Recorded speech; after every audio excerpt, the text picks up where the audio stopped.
जी की जय।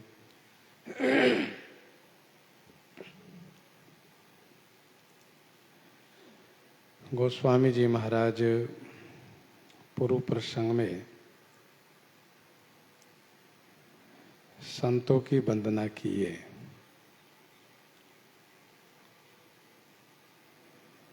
और इसके बाद कहा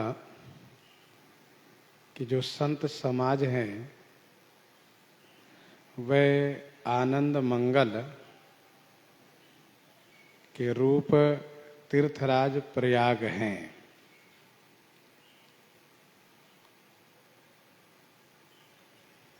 जिस प्रकार से तीर्थराज प्रयाग में श्री गंगा जी की धारा है तथा गुप्त रूप में जो श्री सरस्वती जी हैं तथा जो श्री यमुना जी हैं और फिर इन तीनों का जहाँ मिलन हुआ है वह जो त्रिवेणी संगम है,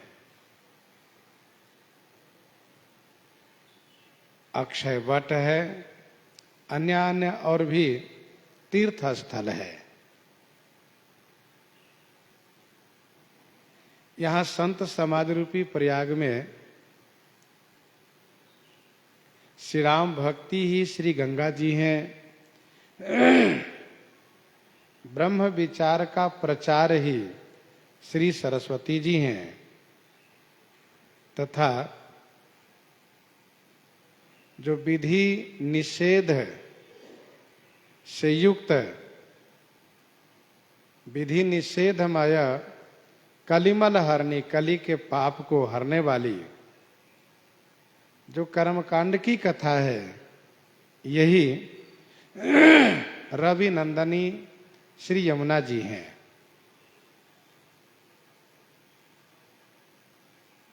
हरिहर कथा विराजति बेनी,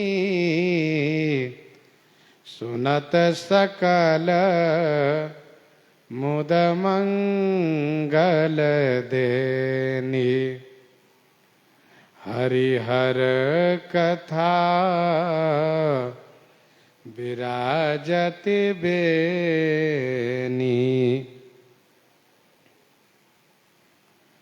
श्री हरि और हर की कथा यही त्रिवेणी के समान विराजती माने सुशोभित हैं। सुनत सकल मुद मंगल देनी, सुनने मात्र से समस्त आनंद मंगल को प्रदान करती है। कौन? यह त्रिवेणी। हरिहर कथा विराजति बेनी, सुनत सकल मुद मंगल देनी।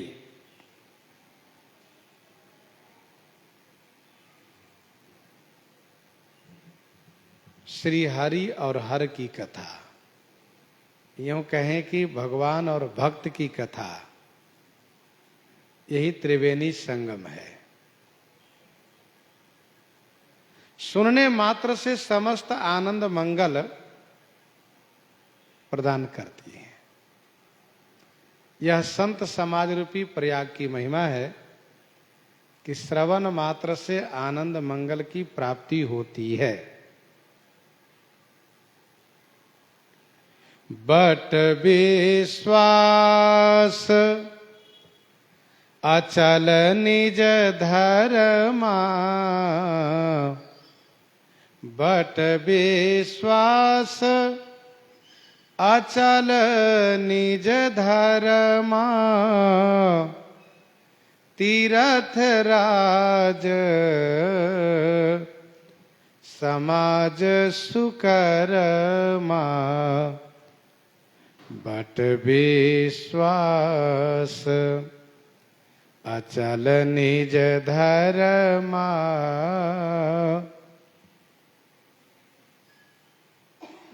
निज धर्मा अचल विश्वास ही बट वृक्ष है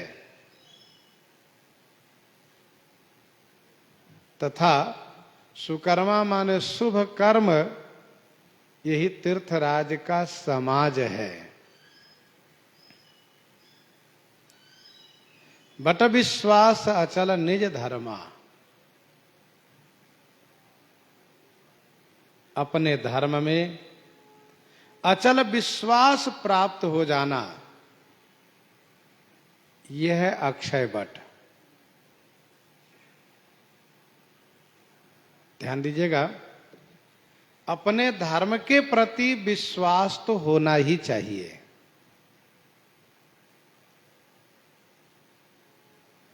विश्वास के अभाव में सिद्धि की प्राप्ति नहीं होती है। कवने उस सिद्धि के बिनु विश्वासा।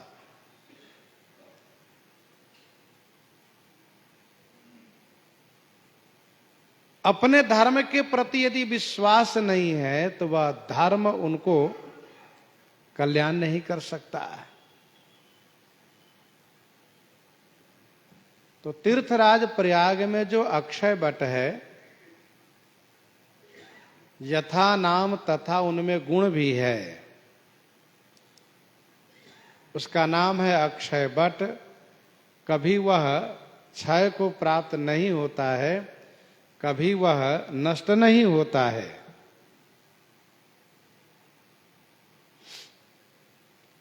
सिय स्नेह बटु बाढ़त जोहा, तापर राम प्रेम शिशु सोहा। चिरजीवी मुनि ज्ञान विकल जन, बूढ़त लहो बाल अवलंबन। श्री मार्कंडेय मुनि ने उसी अक्षय वट पर भगवान मुकुंद को दर्शन किया था। उस वट की प्रसिद्धि है कि प्रलय काल में जिस प्रकार से जल का स्तर बढ़ता है, जल ऊपर की ओर उठता है, बड़े बड़े मकान, पहाड़, वृक्ष, सबको वह पानी डुबोता है, सब उसमें डूब जाता है। लेकिन अक्षय वट पानी के ऊपर बढ़ता चला जाता है, पानी में डूबता नहीं। तीर्थराज प्रयाग में किले के भीतर वह अक्षय वट है।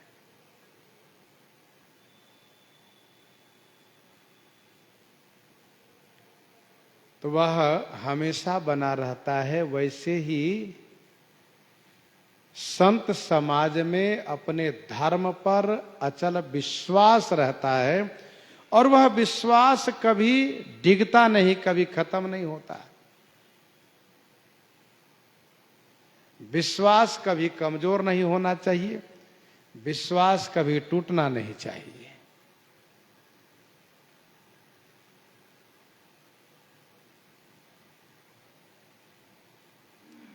विश्वास कैसा हो तो श्री भरतलाल जी कहते हैं, यद्यपि जन्म कुमातुते, मैं सठ सदा सदोष। आपन जानि न त्यागी हहीं, मोहि रघुवीर भरोस। मोहि रघुवीर भरोस।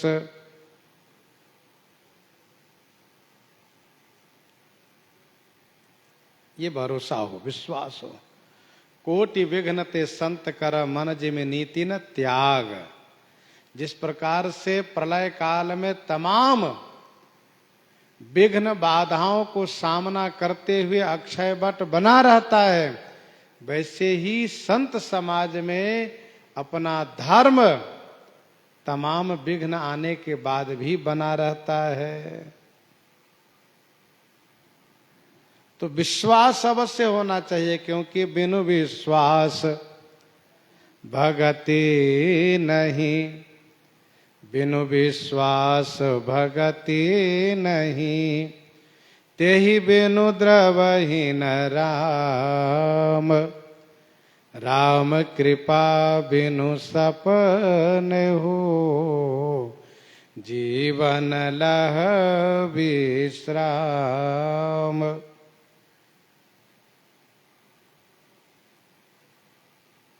तो विश्वास अचल होना चाहिए। एक बात और समझ लेना चाहिए, विश्वास श्री शंकर जी के स्वरूप है और वट वृक्ष भी श्री शंकर जी के स्वरूप है। भवानी शंकरो वंदे श्रद्धा विश्वास रूपिणो, विश्वास स्वरूप है और वट वृक्ष के स्वरूप में है। कवितावली उत्तरकांड 140 में गोस्वामी जी ने लिखा, कवितावली उत्तरकांड 140 पद में, प्राकृत हूं बट बुट बसत पुरारी है। प्राकृत हूं बट बुट बसत पुरारी है।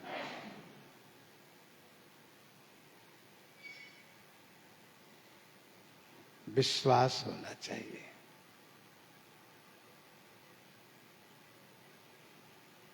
और तीर्थ राज समाज सुकर्मा, संतों के समाज में, संतों में जो सुकर्म माने शुभ कर्म है, यही तीर्थ राज का समाज है। तीर्थ राज समाज सुकर्मा, तीर्थराज का समाज है।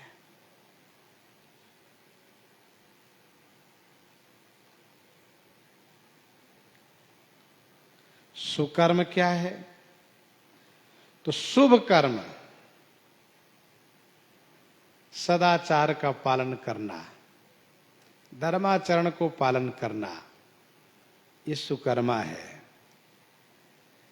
तीर्थराज प्रयाग में और भी तीर्थ स्थल हैं, जैसे कि त्रिवेणी, माधवम, सोमम, भरद्वांच, वासुकिम, वंदे अक्षयवटम शेषम, प्रयागम तीर्थनायकम, प्रयागम तीर्थनायकम।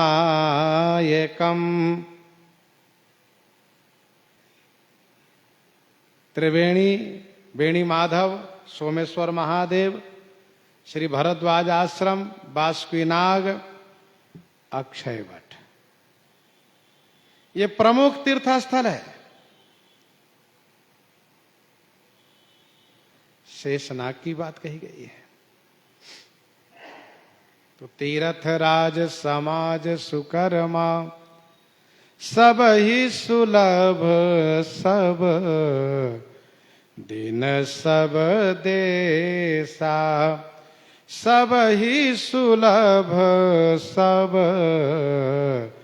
दिन सब देसा, सेवत सादर समन कलेसा, सेवत सादर समन कलेसा। सब ही, सब दिन सब देसा सुलभ, सब ही माने सभी के लिए, सब दिन प्रतिदिन, और सब देशा माने सभी देशों में सुलभ है। क्या सुलभ है? तो मुद मंगलमय संत समाजू, जो जग जंगम तीरथ राजू, यह सुलभ है। सेवत सादर समन कलेसा, सादर माने आदर पूर्वक, सेवन करने से सकल कलेसा समन, समस्त कलेशों को समन करता है। सेवत सादर समन कलेसा, सब ही सुलभ सब दिन सब देसा, सभी को सब दिन और सब देश में सुलभ है। संत समाज रूपी प्रयाग। जो स्थूल प्रयाग है वह सब देश में नहीं है और सबके लिए सुलभ भी नहीं है। जो प्रयाग तक पहुंच सकते हैं वही प्रयाग का लाभ ले पाते हैं। लेकिन संत समाज रूपी प्रयाग सभी के लिए सब दिन और सभी देशों में सुलभ है। संत सब जगह है। हमारी दृष्टि पहचान भले न पाती हो, संत जब लंका में मिल सकते हैं तो क्या और जगह संत नहीं मिल सकते? परख के लिए, पहचानने के लिए दृष्टि चाहिए। भरत दरस देखत खुले वो मग लोगन कर भाग। भरत दरस देखत खुले वो मग लोगन कर भाग। जनु सिंघल वासिन भयऊ विधि व सुलभ प्रयाग। विधि व सुलभ प्रयाग।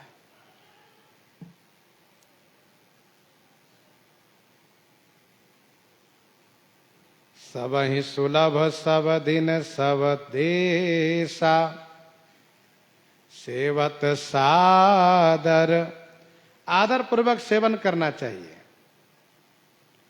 जैसे कि संग करें, सत्संग करें पहला, दूसरा दास बन जाए, तीसरा चरण रज का सेवन करें, चौथा चरणामृत का सेवन करें और पांचवा प्रसाद ले उचिष्ट प्रसाद का सेवन करें।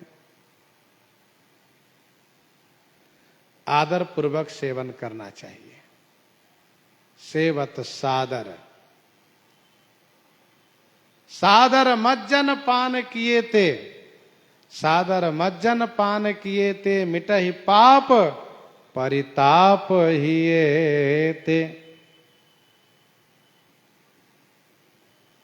सदा सुनहि सादर नर नारी ते सुरवर मानस अधिकारी। तो सेवत सादर समन कलेसा। आदर पूर्वक सेवन करने से संत समाज रूपी प्रयाग कलेशों को नष्ट करते हैं।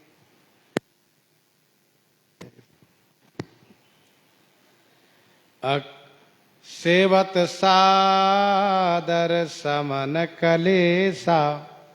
ये कलेश क्या है? पंच कलेश है। योग सूत्र में लिखा है पंच कलेश के बारे में। अविद्या स्मिता राग द्वेष अभिनिवेश पंच क्लेश। अविद्या अस्मिता राग द्वेषाभिनिवेश पंच क्लेश। अविद्या माने मोह होना, अस्मिता माने अहंकार होना, राग माने अनुरक्ति होना, द्वेष माने नफरत होना और अभिनिवेश, अभिनिवेश माने मृत्यु का भय होना। यही है पंच क्लेश। अभिनिवेश माने मृत्यु का भय होना। ये पांचों क्लेश समाप्त हो जाते हैं संत समाज रूपी प्रयाग के प्रभाव से। अकथ अलौकिक तीरथ राओ। अकथ अलौकिक तीरथ राओ। देई सद्य फल प्रगट प्रभाव। अकथ अलौकिक तीरथ राओ। देई सद्य फल प्रगट प्रभाव। संत समाज रूपी तीर्थराज तीर्थराज प्रयाग अकथ हैं और अलौकिक हैं। देई सद्य फल। सद्य माने तुरंत फल प्रदान करते हैं प्रगट प्रभाव,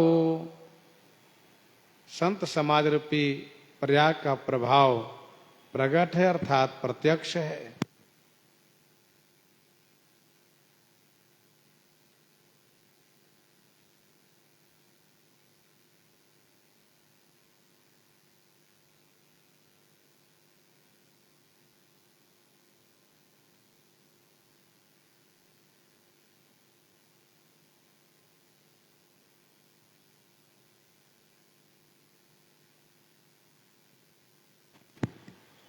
अकथ अलौकिक तीरथ राव देई सद्य फल प्रगट प्रभाव।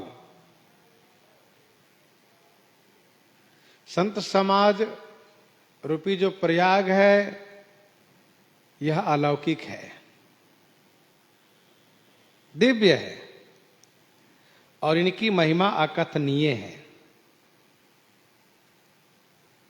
वैसे स्थूल प्रयाग का प्रभाव भी अकथनीय है।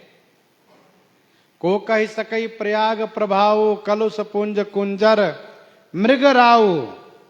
को कही सकई प्रयाग प्रभाव।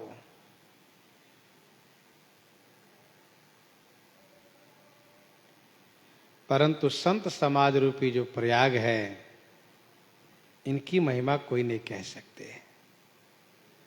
स्थूल प्रयाग की महिमा बंदी वेद पुराण गण कहें विमल गुण ग्राम। और संत समाज का विधि हरिहर कवि को वेद बानी। विधि हरिहर कवि को विद बानी। कहत साधु महिमा सकुचानी। विधि हरिहर कवि को विद बानी। कहत साधु महिमा सकुचानी। वैराग संदीपनी 34 में गोस्वामी जी ने लिखा, को बरनई मुख एक तुलसी महिमा संत के। को बरनई मुख एक तुलसी महिमा संत के। जिनके विमल विवेक शेष महेशन कही सकत।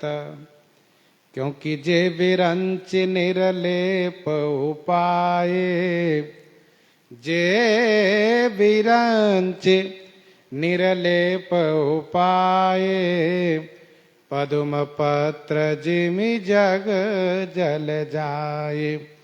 पदुम पत्र जिमि जग जल जाए।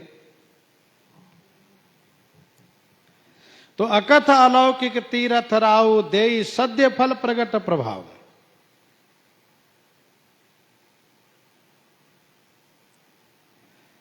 श्रीमद् वाल्मीकि रामायण में वर्णन है, भगवान श्री रामचंद्र जी के अश्वमेध यज्ञ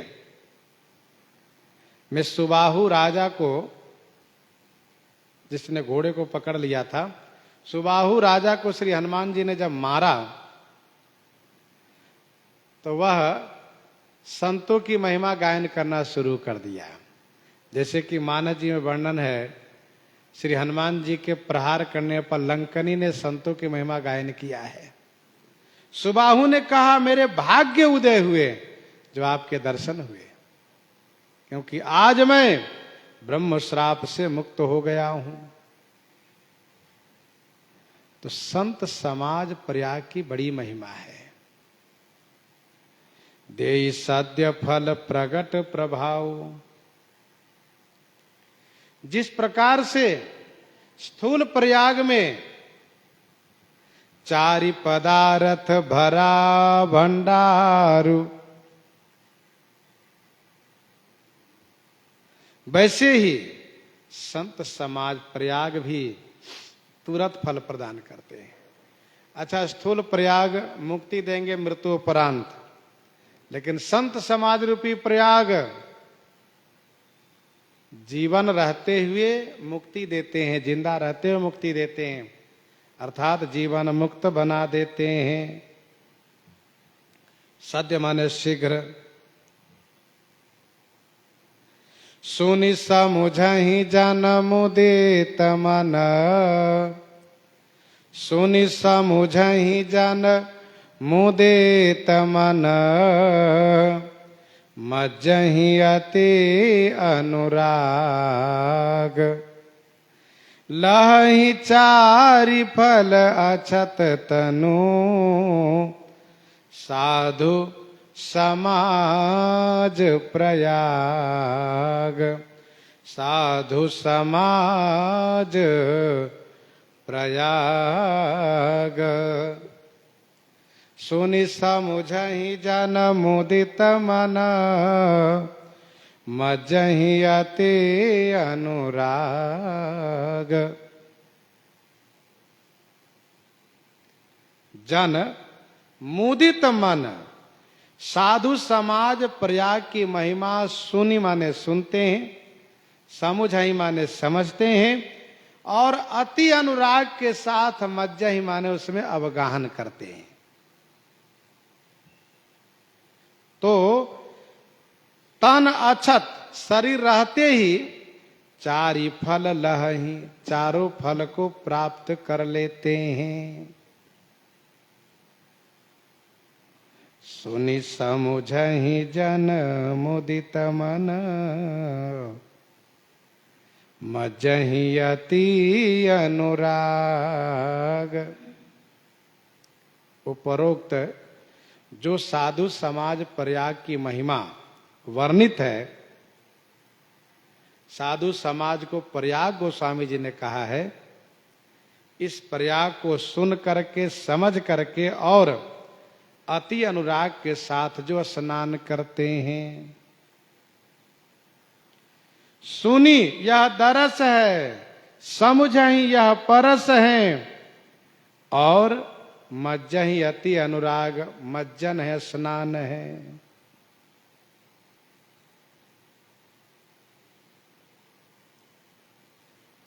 सुख प्राप्त होना यही पान करना है। सुख प्राप्त होना यह पान करना है।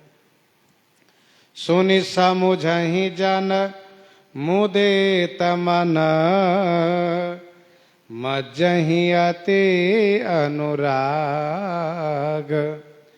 लहि चारि फल अछत तनु, साधु समाज प्रयाग। सुनना यह प्रयाग के निकट में जाना है। समझहि माने समझना, यह संगा में प्रवेश करना है। हरिहर कथा विराजत बेनी में। और अति अनुराग होना यही स्नान करना है। दरस परस मज्जन रूपाना, हरि पाप का वेद पुराना। संत समाज रूपी प्रयाग की महिमा को कथन श्रवण करके आनंदित होना ही तो स्नान करना है।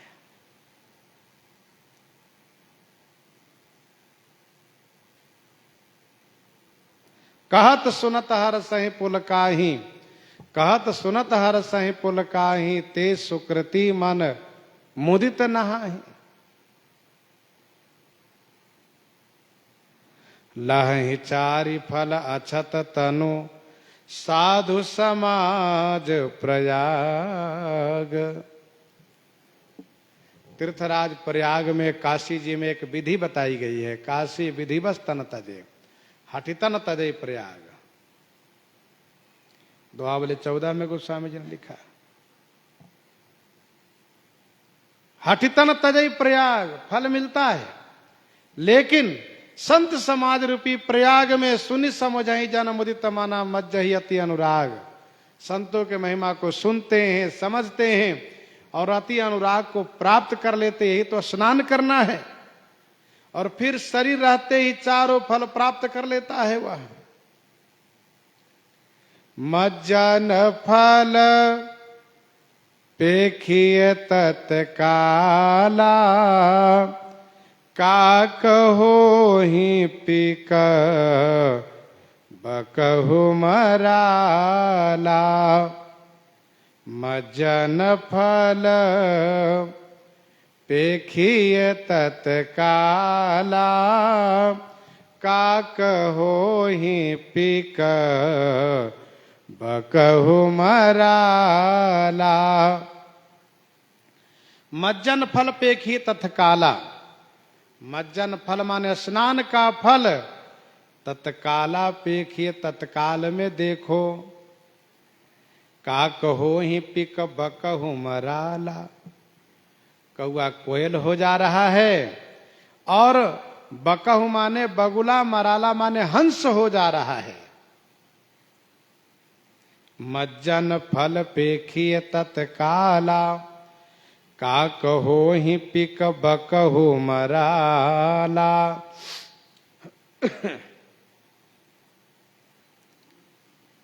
स्नान का फल तुरंत लीजिए, और तीर्थों में स्नान का फल बाद में मिलता है, लेकिन संत समाज रूपी प्रयाग में स्नान का फल तुरंत मिलता है। मज्जन फल पेखिए तत्काला। तो क्या बिना शरीर बदले ही फल मिल जाता है? कहाँ, शरीर वही रहता है, लेकिन फल प्राप्त हो जाता है। कैसे? कहा कौआ कोयल हो जाता है, बगुला हंस हो जाता है। काक और बक कुत्सित पक्षी है, जहां तह काक उलूक बका मानस सकृत मराल।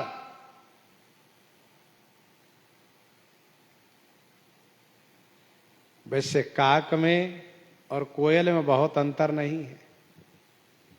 रंग रूप स्वरूप सब बिल्कुल एक जैसा है। कोयल जब बोलता है तो पता चलता है कि ये तो कोयल है, और काक जब बोलता है तो पता चलता है काक है। दोनों यदि एक साथ एक जगह बैठे हो तो पहचानना बड़ा मुश्किल है कौन कोयल कौन काक है।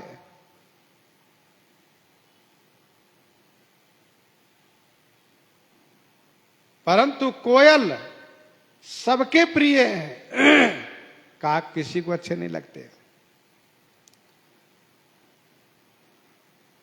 दोहावली 426 में गोस्वामी जी ने लिखा, मधुर वचन कटु बोलिबो, मधुर वचन कटु बोलिबो, बिनु श्रम भाग अभाग।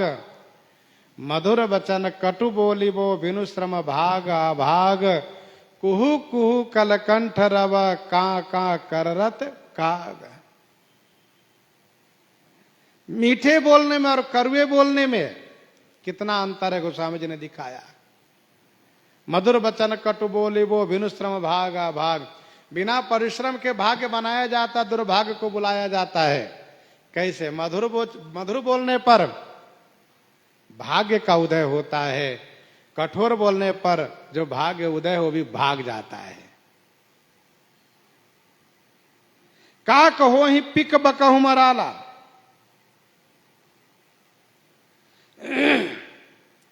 हंस, हंस मान सरोवर में रहता है। कोयल आम के बगीचे में रहता है। एक बार बगुले ने हंस बनने की धृष्टता की, लेकिन उसका भेद प्रकट हो गया। दोहावली में गोस्वामी जी ने लिखा 333 में, चरण चोच लोचन रंग्यो, चली मराली चाल। क्षीर नीर विवरण समय, बक उघरत तेहि काल। बक उघरत तेहि काल। क्योंकि कौवे और बगुले का जो स्वभाव है वह अमिट है। मिटाई न मरने स्वभाव अभंगु।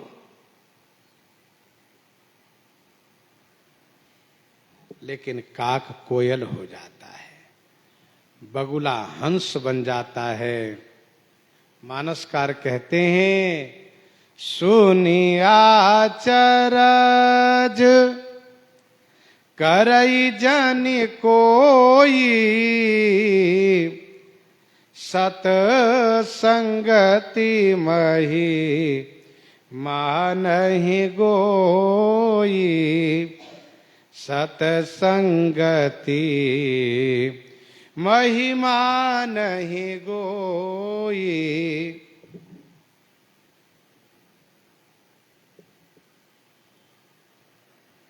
सुनी आचरज करई जनि कोई। गोस्वामी जी कहते हैं कि सुन करके कोई जनी आचरज करे, सुन करके कोई मत आश्चर्य करो, क्योंकि सतसंगति महिमा नहीं गोई। सतसंगति की महिमा गोई नहीं, गोई माने छुपी हुई नहीं है।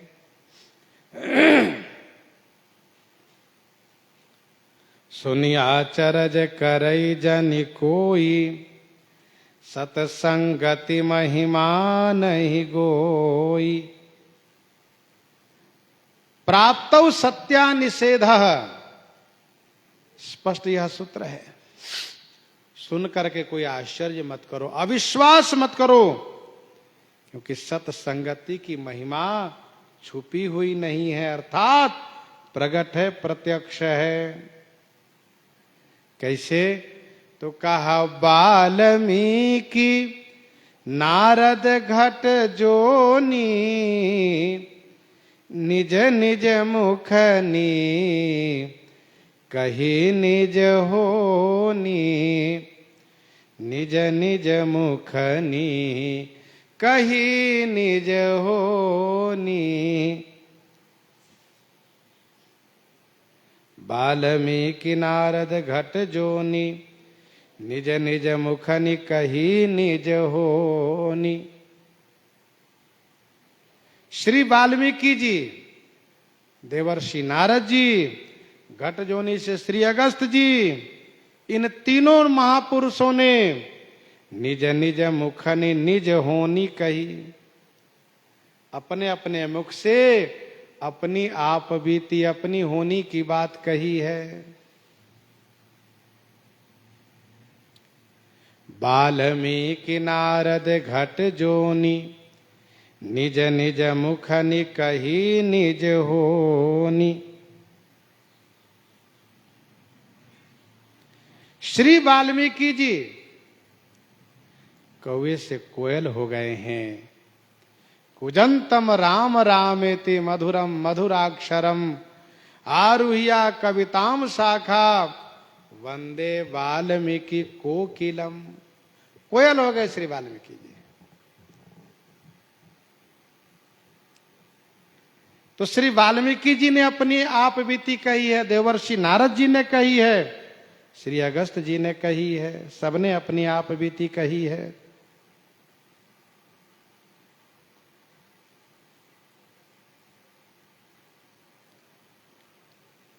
एक बधिक से एक महान ऋषि बन गए श्री वाल्मीकि जी। अध्यात्म रामायण में वर्णन है। श्री वाल्मीकि जी ने श्री राम जी से कहा, जब श्री राम जी उनके आश्रम में आए हैं, तब उन्होंने कहा कि वैसे तो मेरा जन्म ब्राह्मण परिवार में हुआ, प्रचेता ऋषि के पुत्र कहे जाते हैं, लेकिन कुसंगति के कारण जंगल में रहने वाले धर्म रहित नीच प्रकृति के मनुष्यों से मेरा प्रेम बढ़ गया।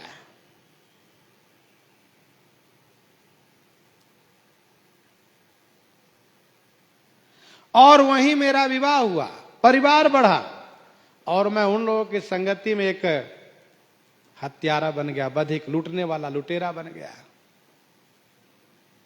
एक दिन श्री सप्तऋषि जी का आगमन हुआ। मैंने उनसे भी कहा ठहरो, ठहर गए। वैसे मैं जब जिसको कहता था ठहरो, वह कांप जाता था, लेकिन सप्तऋषियों को कोई भय नहीं हुआ। निर्भयता पूर्वक उन्होंने मुझसे पूछा, तुम जाकर के अपने घर में परिवार वालों से पूछो तुम जो बुरे कर्म कर रहे हो, क्या इसके भागीदार हिस्सेदार तुम्हारे परिवार के लोग हैं? इन्होंने कहा कि जब मैं धन लेकर के परिवार को देता हूं तो क्या मेरे बुरे कर्म के हिस्सेदार नहीं होंगे वे? सप्तऋषियों ने कहा एक बार जाकर पता तो कर लो। उन्होंने कहा कहीं ऐसा तो नहीं कि आप लोग भाग जाइएगा? कहा नहीं, हम लोग भागने वाले नहीं, हम लोग ऋषि हैं। और फिर अविश्वास होने पर उन्होंने उनको वृक्ष में बांध दिया। तब रत्नाकर नाम के डाकू से प्रसिद्ध है वाल्मीकि जी, घर में जाकर के एक एक से पूछा है। सबने जवाब दिया कि तुम्हारे कर्म के भागीदार हम नहीं हो सकते। तब वह आया और आते ही चरणों में लेट गया। कहा महाराज हमारा कल्याण कीजिए, मेरा कल्याण कीजिए, हम आपके शरण में हैं। यहां पर सभी लाभ प्राप्त हुए, दरस परस समागम सब हो गए।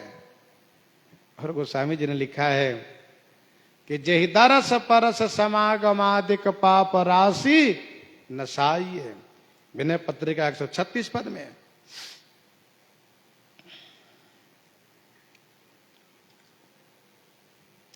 सप्तऋषियों ने यह विचार किया कि भले ही यह पापी है पर शरण में आया है, तो सप्तऋषियों ने कहा राम राम करो। तो राम राम उसे उच्चारण नहीं हो रहा था, क्योंकि दिन रात मारो मारो मरा, यही उसका अभ्यास था उनको। जो भी आवे तुरंत कहे मारो, और जब मरे वह तो कहता था मरा, ये मरा मरा मरा मरा। सप्तऋषियों ने कहा तुम मरा मरा ही रटो।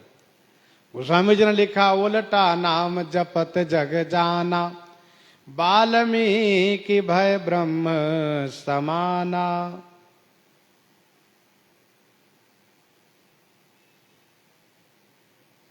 उल्टा जाप किया, नाम जपते जपते लीन हो गए, शरीर दीमक हो गया। बहुत काल के बाद सप्तऋषि आए और उन्होंने पुकारा तो श्री वाल्मीकि जी आए। तब सप्तऋषियों ने कहा कि अब आप वाल्मीकि हो गए, क्योंकि वाल्मीकि से आपको आपका जन्म हुआ है, वाल्मीकि से आपका जन्म हुआ, इसलिए वाल्मीकि हो गए। तो संतों के प्रभाव से श्री वाल्मीकि जी महाराज कौवे से कोयल हो गए।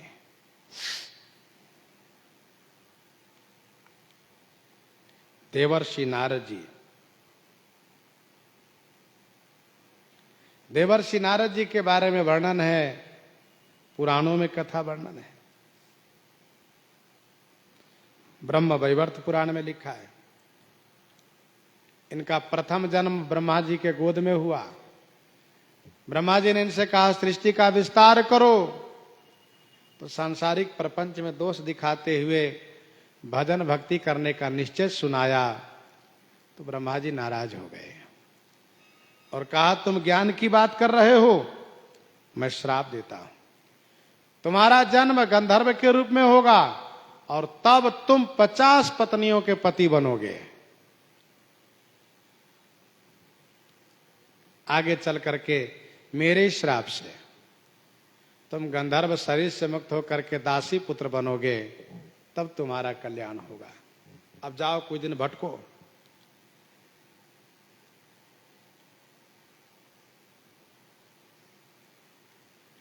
फिर तो इनका जन्म हुआ है।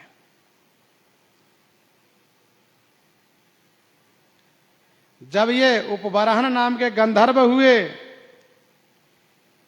तो चित्ररथ नामक गंधर्व की 50 कन्या ने इनको वरण किया। बड़े ही सुंदर स्वरूपवान गुणी और कलाकार थे। फिर तो पुष्कर में जो संगीत का आयोजन हुआ तो श्री ब्रह्मा जी ने इनको ही बुलाया गायन करने के लिए। गायन तो किया, लेकिन रंभा नाम की अप्सरा को देखने से ये काम भाव से पीड़ित हो गए और इनका तेज स्खलित हुआ। ब्रह्मा जी को देख करके बुरा लगा, कहा तुम अब गंधर्व शरीर में रहने लायक नहीं हो तो मनुष्य लोक में जाकर के दासी पुत्र के रूप में जन्म ले लो। देवर्षि नारद जी फिर तो उस शरीर को योगाग्नि में परित्याग करके और तुरंत भूलोक में आकर के दासी पुत्र के रूप में जन्म लिए।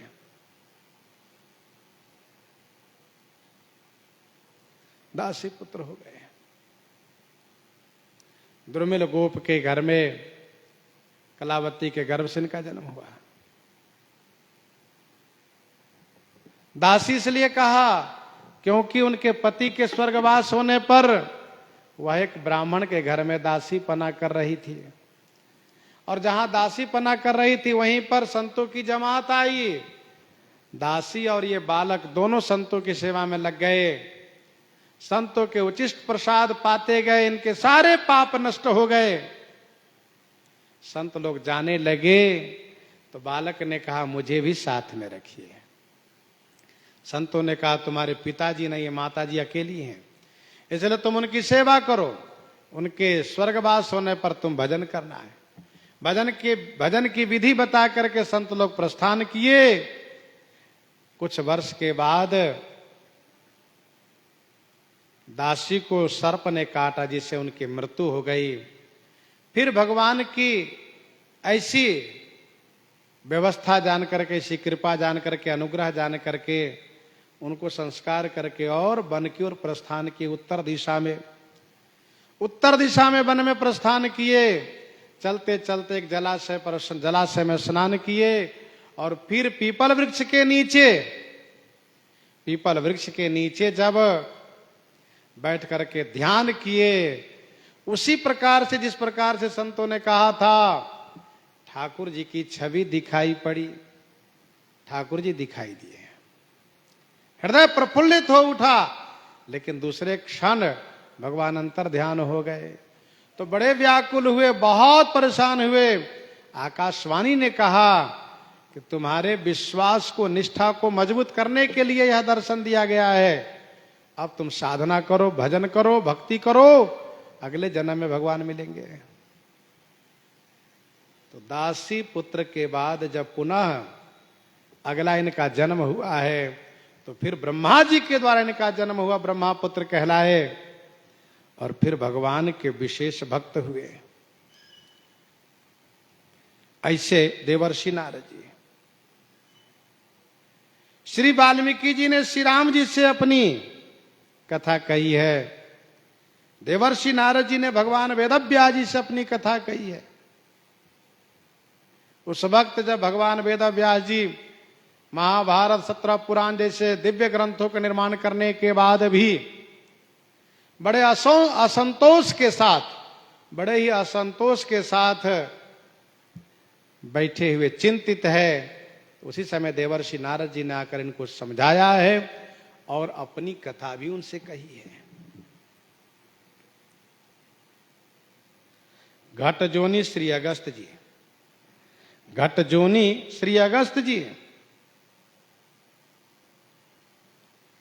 एक बार की बात है, देवराज इंद्र ने वायु और अग्निदेव से कहा असुरों को संहार आप करिए। देवेंद्र के आदेश से वायु और अग्नि ने बड़ी संख्या में असुरों को संहार किया है। फिर भी जो कुछ बचे हुए समुद्र में छुप गए। दिन में छुपे रहते हैं, रात्रि को आकर के उत्पात करते हैं। इंद्र ने कहा आप लोग सागर को सुखा दीजिए। तब श्री वायुदेव अग्निदेव ने कहा कि समुद्र को सुखाने से बड़ी संख्या में हिंसा होगी, इसलिए हम ये कार्य नहीं कर सकते, हम सुखा नहीं सकते। तब इंद्र ने कहा मैं श्राप देता हूं, तुम पृथ्वी पर जन्म लो और समुद्र सुखाने के बाद ही देवलोक में आओ। हम लोग मनुष्यों के कल्याण के लिए कार्य करते हैं। इंद्र ने कहा हम लोगों को उस कार्य से पाप लगे कि पुण्य लगे उसका परवाह नहीं करते।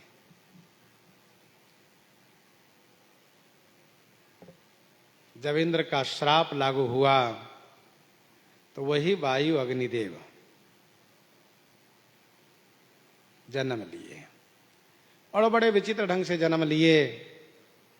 एक बार की बात है, उर्वशी को मित्र नामक देवता ने बुलाया था।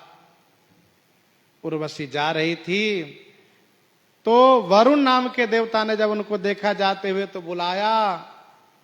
तो उर्वशी ने कहा कि हम आज के लिए मित्र के पास जा रही हैं, क्योंकि आज के लिए हम मित्र के हो चुकी हैं, इसलिए हम आपके पास नहीं रह सकती। ये उर्वशी अप्सरा है। जब इस प्रकार से वरुण से उन्होंने कहा, वरुण ने कहा ठीक है, तुम्हें शरीर के लिए मित्रदेव ने वर्ण किया, तुम शरीर से उनके पास जाओ, मन मेरे पास रख दो। कहा ठीक ऐसा होगा। उर्वशी वहां गई है। मित्र को पता चल गया कि इनके मन इनके पास नहीं है, श्राप दिया, इसी क्षण तुम पृथ्वी पर जाकर के पुरूरवा राजा की स्त्री बनो।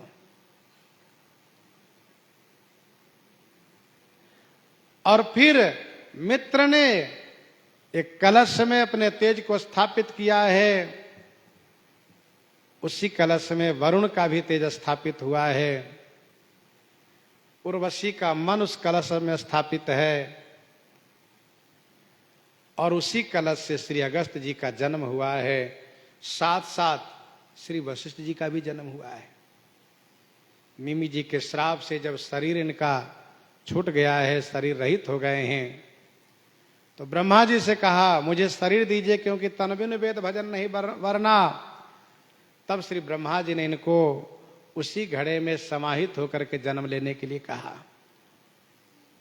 श्री वशिष्ठ जी ने कहा मैं आपका ही पुत्र कहलाता रहूं, चाहे भले मेरा जन्म कहीं किसी से भी हो। ब्रह्मा जी ने कहा ऐसा ही होगा, तथास्तु कहा। अगस्त जी का जन्म हुआ है उसी घड़े से।